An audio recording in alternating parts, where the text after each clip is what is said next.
담보대출, 이금융권이 유리한 경우도 있다. 알려드립니다. 1금융권과 2금융권 담보대출의 실제 차이를 정확하게 그리고 사례 기반으로 알려드리겠습니다.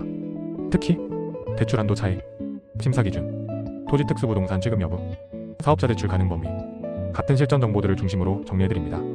제1금융권 즉시중은행은 담보대출에 있어서 굉장히 보수적입니다. 규제도 강하고 조건도 까다롭고 심사 과정도 엄격하죠. 그 이유는 기본적으로 안정성 중심의 정책 금융을 담당하기 때문입니다. 리스크가 낮아야 하고 부실 위험이 조금이라도 있으면 대출이 잘 나오지 않습니다. 그래서 자연스럽게 이금융권이 틈새 시장을 파고들게 됐습니다. 이금융권은 정책적 제약이 덜하고 각 기관별 자체 기준을 활용하기 때문에 심사가 상대적으로 유연합니다. 대표적인 기준이 바로 DSR 차이입니다. 1금융권 DSR 40%, 2금융권 DSR 50%, 딱 10% 차이지만 실제 대출 가능 금액에 상당한 영향이 있습니다. 뿐만 아니라 이금융권은 담보의 활용 범위가 넓고 사업자 대출 등 다양한 상품을 갖고 있기 때문에 같은 조건에서도 대출 한도가 더 많이 나오는 경우가 많습니다. 특히 큰 차이가 나는 부분이 바로 토지담보대출입니다. 1금융권에서는 토지 LTV가 보통 5,060% 정도로 매우 보수적입니다. 하지만 2금융권 중에서도 특히 단위 농협 같은 상호조합에서는 토지 종류 지역에 따라 LTV 7,080%까지도 가능한 곳들이 많습니다. 부동산 투자자나 사업 목적 고객들은 이 차이만으로도 이금융권을 선택하는 경우가 있습니다. 이금융권은 사업자 대출 비중이 크고 주택 외 부동산을 담보로 설정해서 사업자 대출을 취급하는 방식이 많습니다.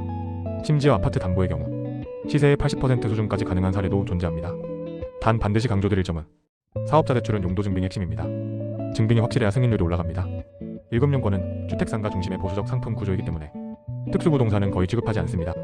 예를 들어 모텔, 주유소, 공장, 토지, 캠핑장, 양식장, 종교시설, 목장 등 이런 특수부동산들은 1금융권에서는 거절되는 경우가 대부분이지만 2금융권에서는 오히려 전문적으로 취급하는 기관이 있습니다. 정리해보면 1금융권 안정성 보수성, 2금융권 유연성 높은 한도담보 다양성, 그리고 DSR 기준 차이, 토지 LTV 차이, 사업자 대출 유연성, 취급 담보 범위 이 네 가지가 실제 현장에서 가장 큰 차이를 만드는 요소입니다. 당연히 2금융권이라고 모두 유리하다는 뜻은 아니지만 조건에 맞는 상품을 찾으면 1금융권보다 더 많은 대출이 가능한 경우가 실제로 많습니다. 오늘 영상이 도움이 되셨다면 좋아요와 구독 눌러주시고요. 궁금한 점이 있다면 댓글로 편하게 남겨주세요. 여러분 상황에 맞는 방향으로 담보대출연구소는 상담드리겠습니다.